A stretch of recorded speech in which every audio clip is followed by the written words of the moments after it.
dia a todos. Eu estava pensando como é que eu ia conversar sobre isso com vocês. Eu tenho duas alternativas. Eu podia falar tecnicamente como é que isso funciona, como é que funciona a construção, contar um pouco da nossa jornada, que eu vou contar para vocês também. Mas eu achei melhor seguir um outro caminho. E o caminho é fazer a pergunta: é importante tratar desse assunto? É importante que a legislação brasileira trate desse assunto, enderece esse problema? Essa é a grande pergunta. É essa pergunta que a gente tenta responder quando a gente vai conversar lá em Brasília, vai conversar no Congresso Nacional, vai conversar com o Poder Executivo, conversar nos estados. Isso é importante, né? Por quê?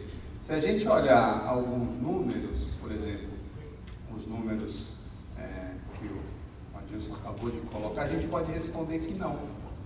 Pode levar a resposta absolutamente racional de que não. Provavelmente morre mais gente de diarreia no Brasil. Então, é importante. Agora, a resposta não é assim, né? Nós não somos robôs, não somos computadores e a gente não vive numa planilha de Excel. Então, se a gente for abordar esse assunto do ponto de vista humano, porque o incêndio, o grande problema do incêndio não é o dado estatístico. O incêndio é um trauma na sociedade, é um trauma na vida das pessoas, é um trauma nas famílias. O incêndio ele é um evento agudo e traumático, e pior, um evento imprevisível. Como sociedade, a gente não consegue prever aonde o incêndio vai acontecer, quando que o incêndio vai acontecer e quem que ele vai atingir. Acho que ontem vocês passaram o dia aqui, teve o exemplo daquela desgraça absoluta de Santa Maria, que era uma tragédia de certa forma anunciada. A gente vinha apoiando o ISP, tentando demonstrar que isso era um risco que a sociedade brasileira corria, sem muito sucesso, infelizmente. A tragédia acabou acordando as pessoas para o problema, mas o problema do incêndio é esse: a gente nunca sabe, né?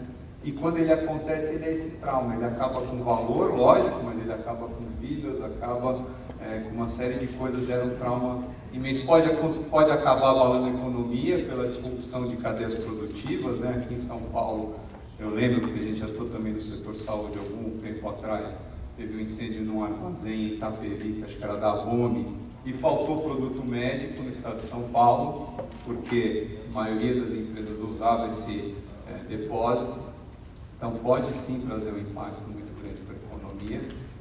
Então, a resposta que nós precisamos dar como sociedade é se nós estamos dispostos a que esse evento agudo aconteça no Brasil e que cause esse trauma todo para as pessoas que tiverem a infelicidade de estarem nesses ambientes no momento em que ele acontecer. Por que também essa infelicidade? Porque o leigo, ele é desprotegido. Eu entrei aqui, a primeira coisa que eu fiz foi lá para cima, para ver se tem explica. Acho que vocês fazem isso também. A gente vive nesse ambiente, acaba ficando preocupado com isso. Agora, as outras pessoas que eu conheço não fazem isso. Elas não sabem a importância disso, né? Mas tem gente que entra nos ambientes, às vezes mesmo sabendo, mas não pode evitar, que é o trabalhador. Ele precisa entrar para trabalhar. Então, ele, vamos dizer, precisa viver, não tem como evitar isso, né? E é por isso, na minha opinião, que a legislação precisa tratar do assunto, né? Porque ele é um assunto traumático, que como sociedade, se a gente fizer agora está na moda, um plebiscito, todo mundo vai responder que realmente é um assunto importante, precisa ser tratado. Toda vez que acontece uma tragédia, todo mundo acorda com o assunto, né? Então, precisa ser tratado. E, sendo um assunto de interesse público, quem tem que endereçar esse assunto é a legislação, né? É o Estado brasileiro, através do Poder Legislativo, que captura esse desejo da sociedade e transforma em legislação para fazer com que, no nosso caso específico, aqueles que têm o poder de decisão, que são os proprietários, os investidores nos imóveis, nas indústrias, nos galpões, nos shopping centers, em todos os lugares, sejam obrigados a tomar uma decisão coerente com esse anseio social, né? Por quê? Se for a resposta do sim, A sociedade brasileira não está disposta a deixar que essa pessoa tome a decisão do risco que nós, como ocupantes dos imóveis, vamos correr. Nós, nossas famílias, amigos e assim por diante. Então, retira-se isso da esfera privada e o Estado vem lá e torna isso obrigatório. Isso, se a gente parar para pensar, acontece em várias áreas da vida. Então, um exemplo mais claro que se coloca é o tratamento de idosos. Se você for ver, tratar uma senhora de 95 anos não é custo efetivo. Se eu fosse uma planilha de Excel, eu falaria, melhor deixar ela morrer. Não vai viver mais 6 meses, não vai produzir nada para a sociedade, não vai trazer para a família dela, mas, assim, em termos de números, não vai. Mas, como sociedade, nos valores da nossa sociedade, a gente entende que tem que sim ser gastos recursos para proteger essa pessoa. A mesma coisa, estou pegando saúde porque o nosso tema está ligado à vida, mas, por exemplo, doenças negligenciadas. Tem doenças aí, a distrofia muscular, que assim, você gasta milhões de reais para manter uma criança viva, acontece, a prevalência é muito pequena, uma em cada 1 milhão de habitantes, sei lá, muito menos que isso. Acho que tem doenças que no Brasil são 90 pessoas tratadas, não costuma ocorrer.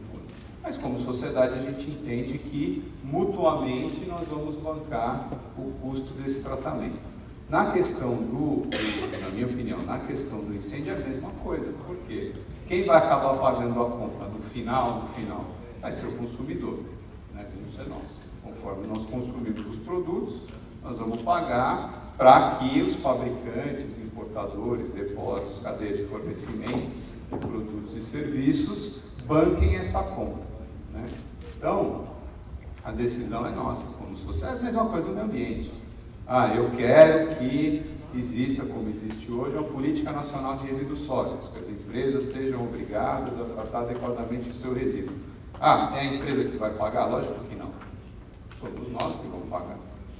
Porque a empresa, ela acaba que aloca recursos, direciona eles para alguma coisa, mas o recurso ele sai da gente como consumidor. Então, eu vou pagar um pouquinho mais caro, sei lá, o meu computador, a minha televisão, o meu iPod, iPad, assim por diante, porque eu entendo que o meio ambiente precisa ser protegido e eu estou disposto a pagar esse sobrepreço. E como é que foi tomada essa decisão? No Congresso Nacional, meus representantes eleitos entenderam que isso era o caminho e trouxeram esse custo para a sociedade. Então, na minha opinião, é por isso que é importante esse assunto ser tratado via legislação e não ser deixado na esfera privada de cada um dos proprietários de imóvel. O outro ponto de questionamento isso deve ser tratado em legislação nacional ou estadual? Isso é uma discussão que a gente tem travado no Congresso Nacional. Por que a gente defende que o ideal é uma legislação nacional, que haja uma harmonização da proteção? Porque a vida de todo cidadão brasileiro tem o mesmo valor. Primeiro ponto, tanto faz eu estou em São Paulo, no Rio Grande do Sul, no Rio de Janeiro, na Bahia, no Piauí, no Acre, do ponto de vista da sociedade brasileira, tem o mesmo valor. Outra coisa também, porque eu sou morador de São Paulo, que eu não vou me expor a risco em outro estado, eu viajo.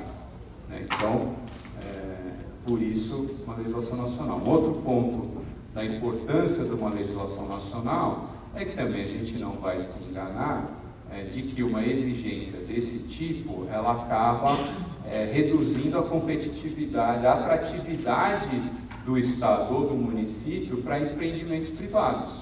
Natural, é um custo que vai ser considerado. Então, se eu tenho uma exigência muito superior em um Estado em relação a outro, provavelmente o tomador de decisão vai levar isso em consideração. Então, se eu pretendo avançar em proteções que tenham um custo maior, esse avanço ele acaba que tem que ser nacional, porque um local ou outro talvez não queira bancar a conta de perder investimentos para ter essa proteção. né? Além, é claro, do desenvolvimento da comunidade científica, o ganho de escala, porque uma vez que uma tecnologia se torna obrigatória nacionalmente, você tem uma escala que permite uma redução de custo. Essa discussão já existiu com cinto de segurança em veículo, que é exatamente a mesma. Poderia deixar na minha vontade de comprar um carro com cinto, vocês precisam. Não, se eu quiser me matar meu filho, problema meu. A sociedade entendeu que não era o caminho. Estamos tendo essa discussão com airbag, que também é uma proteção individual, e assim vai, né? E isso vem avançando do ponto de vista de legislações nacionais. Outro ponto é, eu tenho legislações nacionais que impactam a ocupação dos imóveis. Então, um exemplo para mim, hoje eu vejo um paradoxo, né? A gente tem uma legislação de proteção a pessoas com necessidades especiais, né? Que é aquela obrigatoriedade das empresas, a depender do tamanho, contratar essas pessoas para fazer uma inserção no mercado de trabalho. Dependendo do tamanho da empresa e número de funcionários, pode ser até 6% dos trabalhadores daquela empresa que tem que, por lei, obrigatoriamente, de novo, nós como sociedade entendemos que essa minoria tem direito a uma inclusão social, tem que trabalhar nessas empresas. São pessoas que têm uma capacidade de reação a um incêndio muito menor do que nós, né? Pessoas com dificuldade de locomoção, pessoas com capacidade visual reduzida, capacidade auditiva reduzida. E nós estamos, por outro lado, deixando essas pessoas entrarem nesses ambientes que não têm segurança, que nós sabemos que não tem segurança, né? Então, é contraditório fazer isso como sociedade. E isso é uma legislação nacional, né? Então, como é que a gente mitigaria isso? Como é que a gente daria iguais condições de sobrevivência para essas pessoas? É também com uma legislação nacional que fosse protetiva o suficiente para que uma pessoa com dificuldade de reação, vamos chamar assim, tenha a mesma condição de sobrevivência que nós, né? Um exemplo positivo que a gente teve recentemente, existiu uma dúvida, e isso para mim era um negócio bem estranho, existiu uma dúvida em relação a hospitais instalarem ou não instalarem sprinklers. Havia uma resistência das unidades hospitalares, que diziam que isso não era claro, que como é que faria isso com relação à limpeza, questão de contaminação, e como é que o sprinkler ia funcionar, na pessoa que estava sendo atendida. Poxa, um hospital, quanta gente lá dentro, está lá dentro porque tem dificuldade e não vai conseguir se locomover. Aí vai adiantar compartimentação, alarme, não vai, o cara está na cama, ele não vai conseguir sair. Então, o ideal, e é por isso que a gente defende muito o sprinkler, é uma tecnologia que faça com que o incêndio seja automaticamente, porque tem que ser rápido, combatido o foco e não se alastre. Porque senão, imagina um incêndio no hospital, que catástrofe, né? A Anvisa acabou lançando recentemente um manual explicativo de proteção de incêndio em instalações hospitalares e incluiu um capítulo sobre sprinkler, explicou, deixou claro o que é um alívio, né? Então, pelo menos essa parte hospitalar está resolvida, mas temos o desafio do resto, né? Porque a gente tem, como vocês viram aí nas apresentações anteriores, estados que não têm um nível de proteção nem próximo do estado de São Paulo. Do ponto de vista do estado de São Paulo, a gente também tem um entendimento de que a proteção por chuveiros automáticos precisa avançar, porque essa questão, a gente entende perfeitamente o equilíbrio das questões econômicas e tal, justamente porque é um estado que está elevando o custo e os outros não estão acompanhando.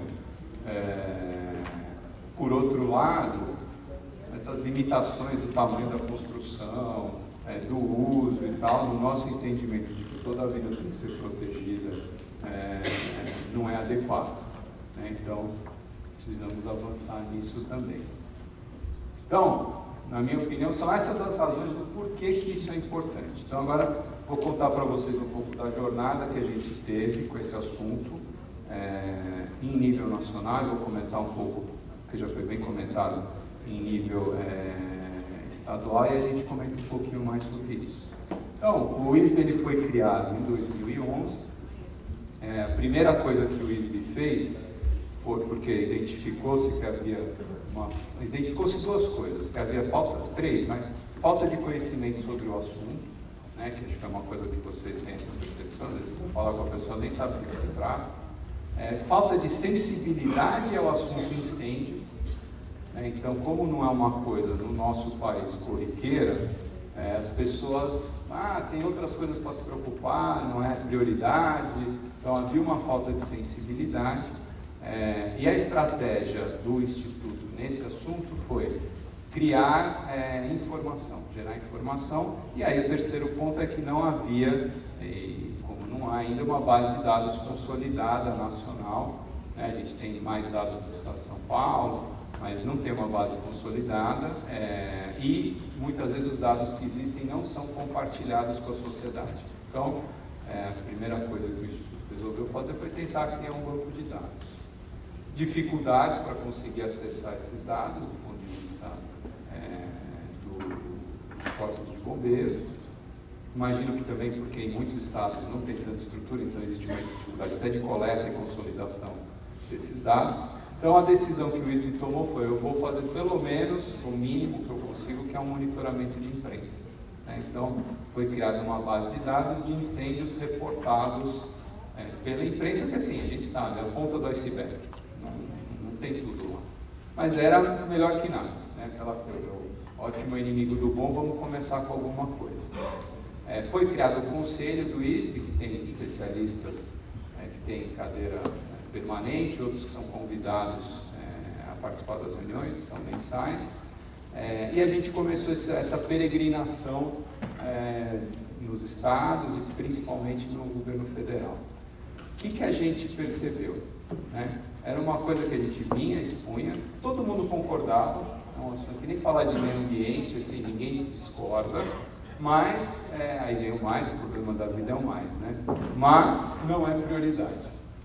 Mas não tem tanto incêndio. Aí vinha o argumento do Excel de que o número de incêndios é pequeno, de que morre pouca gente e tal, e não é prioridade para o Brasil, não é prioridade para o Brasil, e a gente lá tem que conversar, demonstrar, explicar, mostrando que mesmo no Brasil a gente tem incêndios traumáticos. Toda hora tem notícia de incêndio na imprensa, também dizer que não tem, não é bem por aí, mas não conseguia mobilizar mentes e corações para o assunto. Infelizmente aconteceu Santa Maria. É péssimo estar nessa situação do eu te disse, mas a gente vinha falando e infelizmente aconteceu. A partir de Santa Maria, a sensibilidade ao assunto cresceu muito, né? Teve reportagem na Rede Globo, assim por diante, virou, a presidente Dilma foi lá, falou, tal, virou uma questão, um anseio social, a solução. Aí veio outro problema, que foi o desconhecimento. Desconhecimento a respeito das tecnologias disponíveis para a proteção e quais as consequências dessas tecnologias. E aí, vocês lembram, teve aquela discussão da fumaça, de tirar a fumaça, se tira, se não tira, e assim, e posso falar, por exemplo, pessoal, eu também não sabia. As pessoas não têm noção como um incêndio é rápido.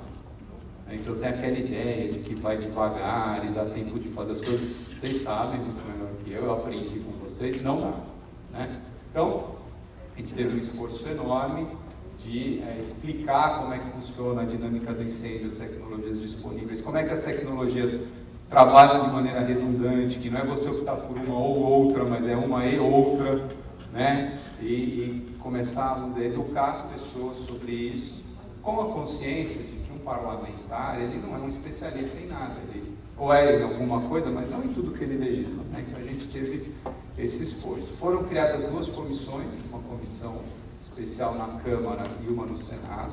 A gente teve uma interlocução grande com essas comissões, várias pessoas aqui também tiveram, eles foram muito abertos, a gente conseguiu contribuir bastante. O ISB, paralelamente, fez o primeiro prêmio ISB de monografias, cuja intenção é também criar conhecimento nesse assunto. E em dezembro de 2013 foi aprovada a chamada Lei Kiss, no Rio Grande do Sul. Paralelamente, no país todo houveram projetos de lei que apareceram no estado, nos municípios, teve município que aprovou.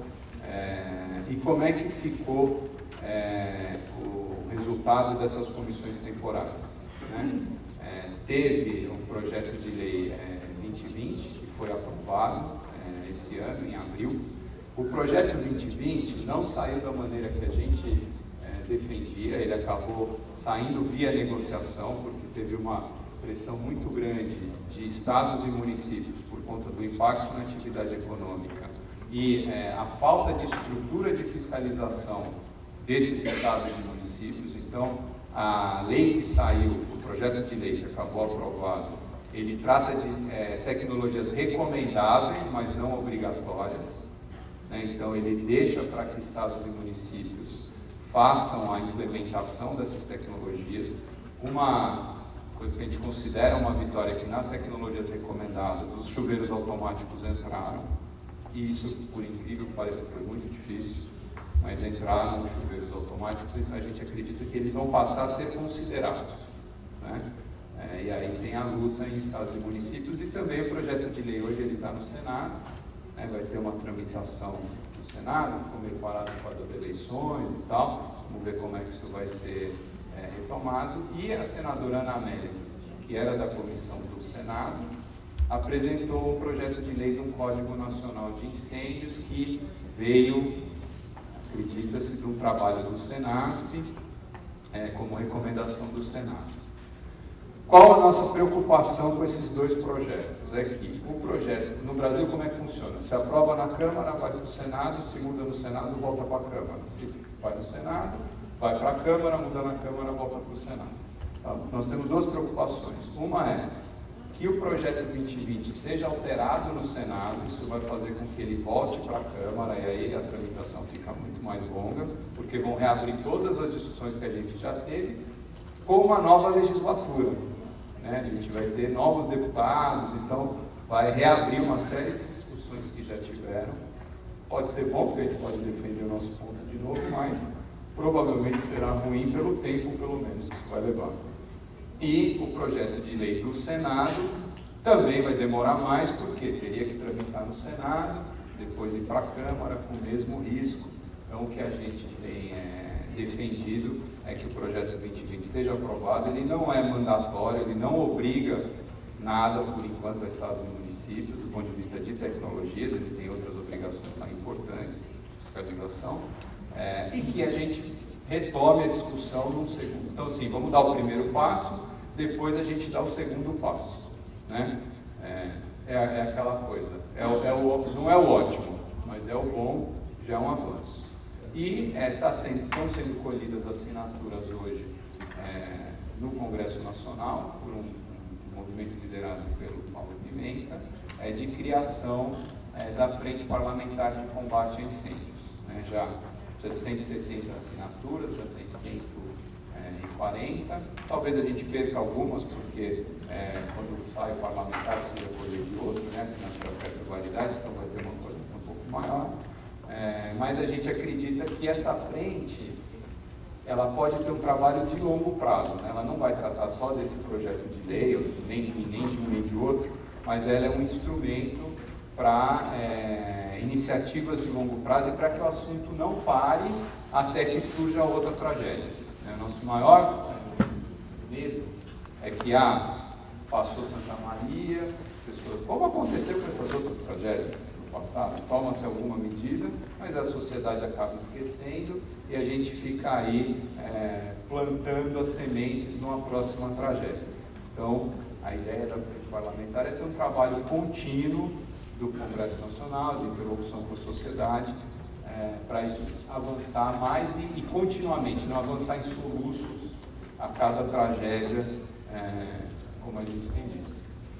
Então, esse é o recado que eu queria dar para vocês, contar da trajetória da luta do ISP nesse período e pedir a ajuda de vocês. Assim, eu acho que esse assunto é tão importante que, para todos nós, e toda a ajuda que vocês derem é extremamente bem-vinda.